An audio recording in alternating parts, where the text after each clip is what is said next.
اب انڈیا کی طرح اسرائیل جو ہے اس نے بھی گریٹر اسرائیل کا نقشہ جاری کر دیا. عرب ممالک کی اسرائیل کی صہیونی حکومت کی شدید الفاظ میں مذمت. گریٹر اسرائیل کے متنازع نقشے پر برہمی کا اظہار. نقشے میں عرب ممالک کی زمینوں پر تاریخی علاقائی حقوق کا دعویٰ کیا گیا جسے اسرائیل کا انتہا پسند اقدام قرار دیا جا رہا ہے. گریٹر اسرائیل کے پروجیکٹ میں اگر دنیا میں کوئی طاقت رکاوٹ ہے تو وہ صرف پاکستان اور اس کا ایٹمی پروگرام ہے. اور اب یہ ہمارے خلاف آ رہے ہیں, ہمارے پیچھے اب یہ آ رہے ہیں. اور اب ہم کو پوری طاقت کے ساتھ اپنی فوج کے ساتھ کھڑے ہونا ہے. یہ ہم پر پابندیاں بھی لگائیں گے, FATF کی بھی لگائیں گے, GSP+ والی بھی لگائیں گے. آپ دیکھیں گے ایک ایک کر کے پابندیاں پاکستان پہ لگنی شروع ہو جائیں گی. اچھا ہے کہ یہ پاکستان پر پابندیاں لگائیں تاکہ ہم مجبور ہوں کہ اپنے وسائل استعمال کریں.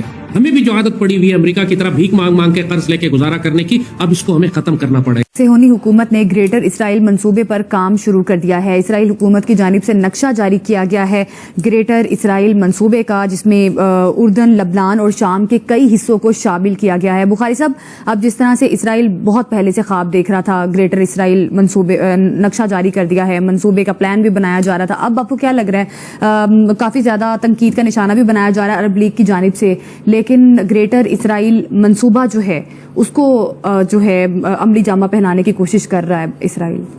ہم لاتے ہیں ٹاک شوز اور انلمیٹڈ انٹرٹینمنٹ صرف یوٹیوب پر.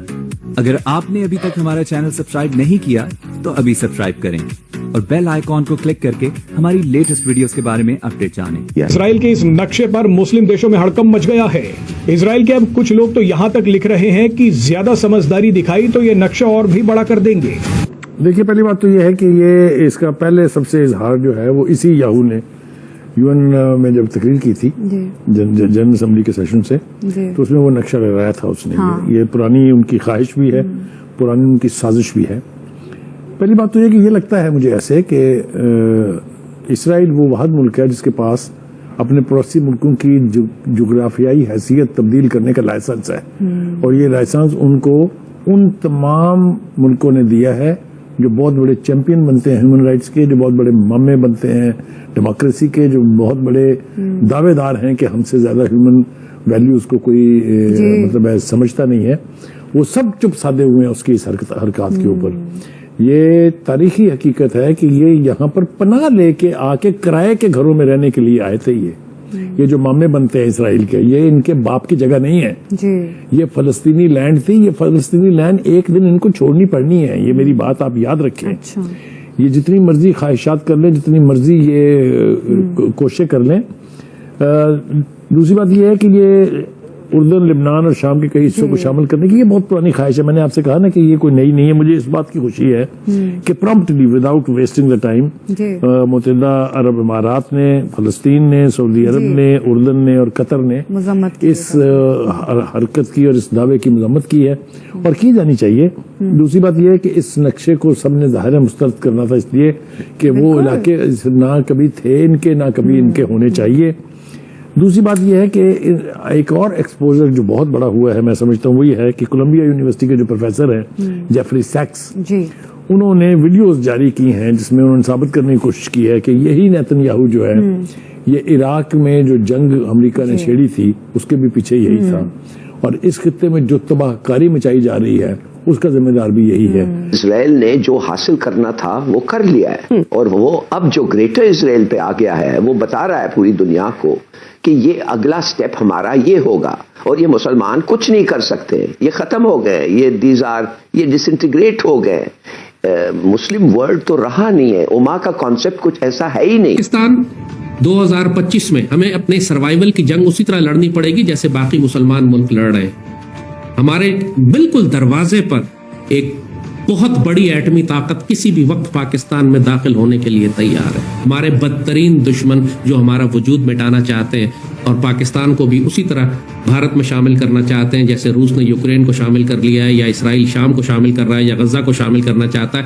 ہر ملک گریٹر کی آئیڈیالوجی رکھتا ہے. یہ پاکستانی قوم کو یہ بات بہت اچھی طرح سمجھ لینی چاہیے کہ پوری مسلمان دنیا کے لیے یہ بونس ٹائم چل رہا ہے. اگر آپ تیاری نہیں کریں گے, سمجھیں گے نہیں, پھر داستان بھی آپ کی نہیں ہوگی داستانوں میں. اقبال بابا نے جو کہا تھا کہ تیری بربادی کے مشورے ہیں آسمانوں میں, بالکل مسلمان دنیا کے ساتھ اس وقت یہی حال چل رہا ہے. اور خاص طور پہ چونکہ یہ بات ہم پاکستان کے مسلمانوں سے کر رہے ہیں, پاک فوج سے کر رہے ہیں, بہت اچھی طرح سمجھ لیجئے کہ اس وقت پاکستانی قوم کی جو حالت ہے ہم اس قابل نہیں ہیں کہ ہم غزہ جیسی کسی جنگ کو یا سیریا جیسی کسی جنگ کو برداشت کر سکیں. بھارت نے اگر ہم پر حملہ کیا تو ہماری قوم بہت بری طرح ماری جائے گی. غفلت میں بھی ہے, غیر تربیت یافتہ ہے, آپس میں تقسیم ہے, اللہ اس کے رسول سے کوئی تعلق نہیں ہے, آپس میں بٹی ہوئی ہے, ہمیں بہت نقصان ہو. حکمران اپنی قوم کا وفادار ہو تو تمام تر تباہیوں اور جنگوں کے باوجود اپنی قوم کو سنبھال کے رکھتا ہے. جیسے پوٹن ہے, سوویت یونین ٹوٹ کے بکھر گیا, تباہ و برباد ہو گیا, لیکن اس نے اس راک سے دوبارہ سے روس کو اٹھا کر ایک عالمی اور ایٹمی طاقت بنا دیا. لوگوں کا خیال تھا کہ سوویت یونین بکھرنے کے بعد روس کا بھی نام و نشان مٹ جائے گا, لیکن اس وقت پوٹن حکمران بنا تھا. وہ پچھلے 20-22 سال سے وہی حکمران ہے اور اس نے روس کو کہاں پہنچا دیا. اتنی جنگوں کے باوجود روس ایک طاقتور ملک ہے. کیوں؟ حکمران وفادار تھا, ان کا غیرت مند تھا, دلیر تھا, سمجھدار تھا. ہماری بدنصیبی صرف یہی ہے کہ ہمارے پاس جو حکمران آتے ہیں وہ اپنی ساری دولت ملک سے باہر رکھتے ہیں, ملک میں صرف لوٹنے کے لیے آتے ہیں, جاہل ہوتے ہیں, بدکار ہوتے ہیں, زانی ہوتے ہیں, شرابی ہوتے ہیں, ہومو سیکشل ہوتے ہیں. یہ ہمارے حکمران ہوتے ہیں. سیریا کو تو ہمارے اردگان صاحب نے اسرائیل اور امریکہ کے ساتھ مل کے اپنا وہ حصہ لے لیا ہے.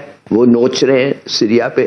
آپ دیکھ رہے ہیں ادھر بھی, معاف کریے ادھر بھی دیکھیے تو ہندوستان مل کے افغانستان کے ساتھ کیا نہیں کر رہا ہے. تو یہ شروع ہو گیا ہے. اگر آپ لڑنا چاہتے ہیں لڑیں, مگر ان کو پورا یقین ہے کہ ٹیکنالوجی, ویپنری اور سب چیز ہمارے پاس ہے.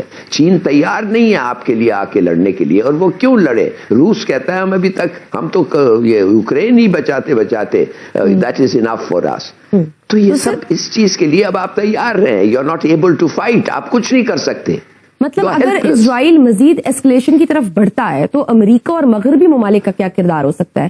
کیونکہ پہلے ہم نے مغربی ممالک کا دورہ میار دیکھا, 25,000 سے زائد معصوم فلسطینی شہید ہو گئے, لیکن جنگ بندی نہیں ہوئی. الٹا ڈونلڈ ٹرمپ کہتے ہیں کہ اگر اسرائیلی یرغمالی واپس نہ آئے تو قیامت برپا کر دیں گے. دیکھیے کیا خدا کے لیے یہ آپ سمجھتے ہیں ایک منٹ کے لیے کہ اسرائیل نے بغیر امریکہ کا پوچھا یہ کیا ہے؟ بالکل ان کو تو اجازت ملی ہے, آگے بڑھو, لو قدم, ہم تمہارے ساتھ ہیں, ختم بات. وداؤٹ امریکن کنسنٹ یہ ہو ہی نہیں سکتا. تو یہ جس طریقے سے ایکسپوجر ہو رہا ہے خود امریکہ کے اندر اسی کے اپنے لوگوں کے ہاتھوں, تو نیتن یاہو جو ہے وہ کتنی دیر بکرے کی ماں خیر منائے گی مجھے یہ تو نہیں پتا ہے, لیکن جو ظلم کے پہاڑ انہوں نے توڑے ہیں فلسطینی عوام کے اوپر, اور جو کچھ انہوں نے کیا ہے لبنان میں, اور جو کچھ اب وہ کرنا چاہتے ہیں شام میں, جس طریقے سے آپ نے دیکھا کہ شام میں جو ہی حکومت بدلی ہے, لہٰذا یہ بات اسٹیبلش ہو گئی کہ بشار الاسد سے لے کے اور ان کے بیٹے تک جو اقتدار تھا وہ کم از کم اسرائیل کے خلاف بہت بڑی ریزسٹنس کا سمبل تھا. جو ہی وہ سمبل گرا ہے آپ نے دیکھ لیا وہاں پہ کیا ہوا ہے. اب ان کی آنکھیں جو ہیں وہ ایران کی طرف ہیں, لیکن Iran is not an easy پرے. یہ ہم پہلے بھی کئی مرتبہ کہہ چکے ہیں. ایران کی طرف اگر جائیں گے, دیکھ لیا انہوں نے جا کے, Iran is the only country which retaliated to an extent that they felt the heat within Tel Aviv. تو ظاہر ہے پھر پاکستان کو وہی انجام ہوگا, استغفر اللہ, جو آج آپ دیکھ رہے ہیں ہمارے ساتھ ہو رہا ہے. شکایت پھر ہم کیوں کرتے ہیں؟ ہمارے اعمال ہی ہمارے حکمران بنتے ہیں. وہی بدعمالیوں کا عذاب پھر ہم پر مسلط ہوتا ہے, ذلت کا عذاب بھی, خوف کا عذاب بھی. لہٰذا پاکستان کو اللہ نے وافر دیا ہے خوراک. چاول ہم نے اتنے پیدا کیے کہ ہم نے ان کو ایکسپورٹ کرنا شروع کر دیا. بڑے خوش ہیں کہ $5 ارب کا ہم نے چاول بیچا, چونکہ انڈیا نے چاول کی ایکسپورٹ بند کر دی. انڈیا اپنے اسٹاک جمع کر رہا ہے, پاکستان اپنے اسٹاک ایکسپورٹ کر رہا ہے. لیول آف لیڈرشپ آپ خود یہاں دیکھ لیجئے. انڈیا نے کیوں ایکسپورٹ بند کی, سوچے نا ذرا. انڈیا کیوں اپنے چاول ایکسپورٹ نہیں کر رہا؟ وہ تو اربوں ڈالر کماتا تھا اپنے چاولوں کے ایکسپورٹ سے. اس نے جگہ کیوں خالی چھوڑ دیا آپ کے لیے؟ تاکہ آپ اپنے سارے سٹاکس بیچ دیں, آپ بھوکے پیاسے مریں. جب جنگ ہوگی انڈیا کے پاس کھانا پڑا ہوگا, آپ اپنے ڈالر چبا رہے ہوں گے, کیونکہ آپ کے پاس خوراک جو ہے اس کو آپ نے ایکسپورٹ کر کے ڈالر کما کے اس کو سود میں IMF کو دے دیا. اس قسم کی پلاننگ ہماری لیڈرشپ کر رہی ہے اس وقت سے. جتنے بھی اس وقت پولیٹیکل لیڈرشپ ہمارے پاس ہے, اس کو کسی ایک کو اندازہ نہیں ہے کہ کیا کرائسس آنے والا ہے اور ہم نے کیا تیاری کرنی ہے. تو آپ کو یہ ویڈیو کیسا لگا کمنٹ باکس میں ضرور لکھیے. اس ویڈیو کو لائک کیجیے, شیئر کیجیے, سبسکرائب کرنا نہ بھولیے آپ کے چینل EFC کو. ملتے ہیں اگلی ویڈیو میں. جے ہند.